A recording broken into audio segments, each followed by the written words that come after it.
Hey everyone, this is Mr. Dunkel. I want to do an abbreviated version of what we covered in class today for anyone that may have missed. And today, what we're working on are props, Tennessee Standards 3.2.1 and 3.2.4, which are basically having a basic knowledge of and then later performing the duties of someone in theater who would be dealing with props. You'll notice they also include other things like costuming and sound and lighting and such. And we did costuming last year. We'll get a little bit more into that this year as well, but we'll definitely get more into sound and lighting this year. And if we can pull it off, hopefully makeup. Over on the right, just for your enjoyment, this is a comic from Q2Q Comics. If you ever look them up online, they do a lot of theater-based comics, so you might enjoy those. All right, so we're going to talk about different types of props. And the first one that you need to be familiar with are set props. They're going to be larger pieces that are movable and that will be brought in by the crew, usually before the show, and sometimes they'll stay on stage the whole way through, or sometimes they do come on for a scene and come off. But some examples are things like the sofa and the chair and the big table and the coffee table and such. So these are usually brought in by the crew. They'll be brought in during a blackout or before the show. Now, the next thing is called set dressing, and these are going to be smaller items that are on the stage that help to convey the scene and more about the characters, and it really works a lot with the dressing, helps a lot to kind of provide some exposition and helps us to understand the character, especially if we're dealing with an apartment or things like that, because it reveals what we see in the dressing, reveals a little bit about the characters who live there. So the idea with set dressing, though, is these are going to be smaller items that the actors do not use. So they're not going to interact with them. So, for instance, the comic books that they're holding here, that's not set dressing because they're interacting with them. The set dressing would be the things like the books on the bookshelf or the telescope or the different little knickknacks and things they have all about the room. So set dressing is the smaller stuff. One way to kind of think about it is like with turkey and dressing. Set props are like the turkey. It's the big piece. It's the meal. And then the dressing are the side items. It's the little things. And so like turkey and dressing, turkey's the meal, dressing's the side item. Same thing with sets. So the little side items here are set dressing. The next type are hand props. And hand props are basically set dressing, except for the actors use these props. So if the actors are going to hold them, they're going to use them, then it becomes what's called a hand prop. So for instance, the mugs here, the pen that she's holding, the book that she's writing in, these are all examples of hand props. Now, whenever you have hand props, you're going to have what's called a prop table. And sometimes the dressing props can go in there as well. But a prop table is going to be where you have a table in the wings, usually the left and the right wing will both have a table.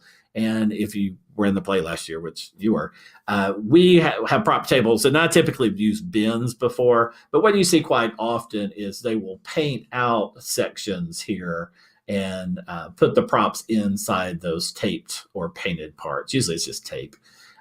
So when you set these on the prop table, it makes it easy for the crew to find it, take it out, and know where to put it back when they're over. Now, with prop tables, there are some rules. Prop masters, especially when you start getting into college and beyond, prop masters get really, really antsy when people are messing with the props. So here's some basic rules. Some have a lot more, but basically don't play with the props.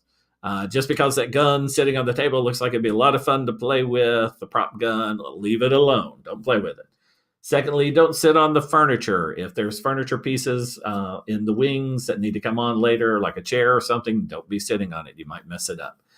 Number three, if it's not yours, leave it alone. That's a good lesson for life in general. If we just did a lot more of that here at school, we would have a lot less issues than we have.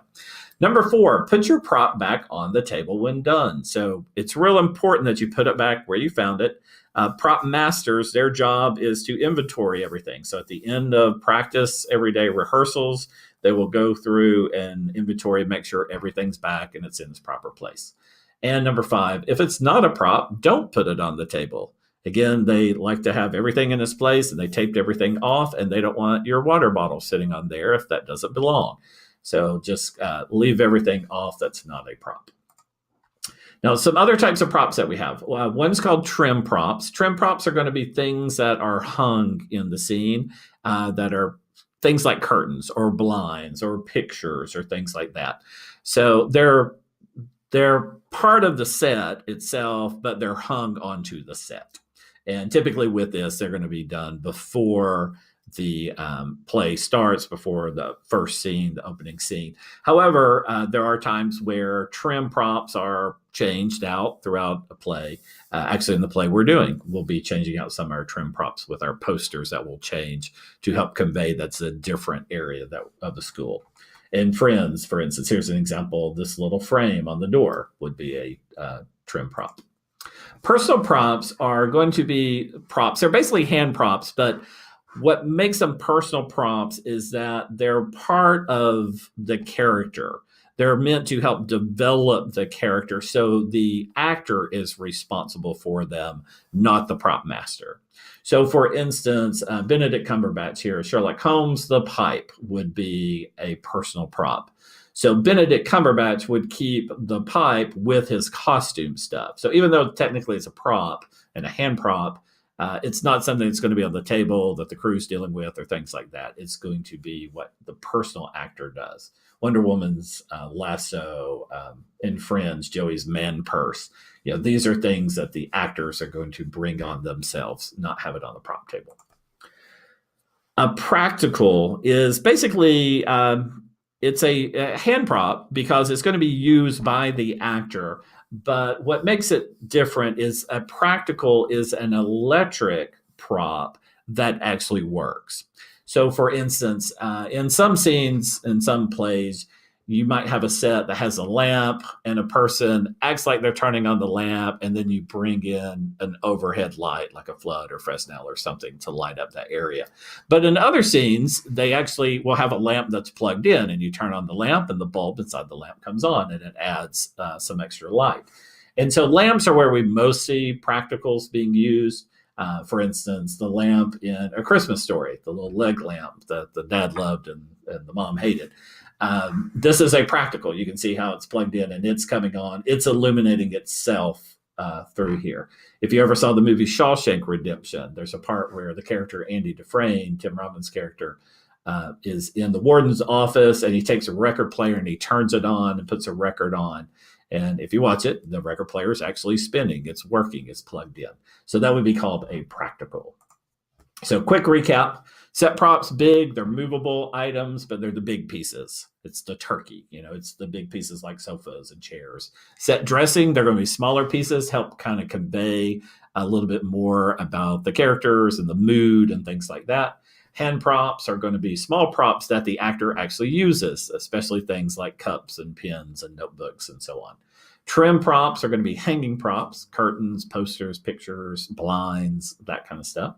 Personal props are going to be hand props, but props that the character, the actor himself, is responsible for. So they're going to bring them on. They're not going to be on the prop table. And then practicals are, again, basically hand props because somebody's going to turn them on so that the character will be using them. But what makes them special is they are electric props that work on stage. So in this final picture that I have here in class, we discuss, in this picture, we can find pretty much all of those, except for a practical. There's not really a good example of a practical in this picture. But set props, we see the chair and the sofa and the big sofa table. Dressing would be little things like this flower box here. Any of these things could be dressing if they're not interacting with them. If these books just stay here and nobody touches them, that's dressing. Okay. Trim are going to be things that are hanging on the wall. So we do have some different things. We have some little shelves that are hung over here. If we had a picture, curtains or things like that would work as trim. Hand prop are going to be things that the actors actually are using, such as the magazine Monica's holding, if Rachel picks up this coffee mug, and so on. And then personal prop would be, for instance, like the briefcase, which is Joey's personal prop here that the actor would bring onto stage. So that's basically our lesson today on props, and then you're going to use this information to do a plot list for one of the scenes in the play. As always, if you have any questions, just let me know.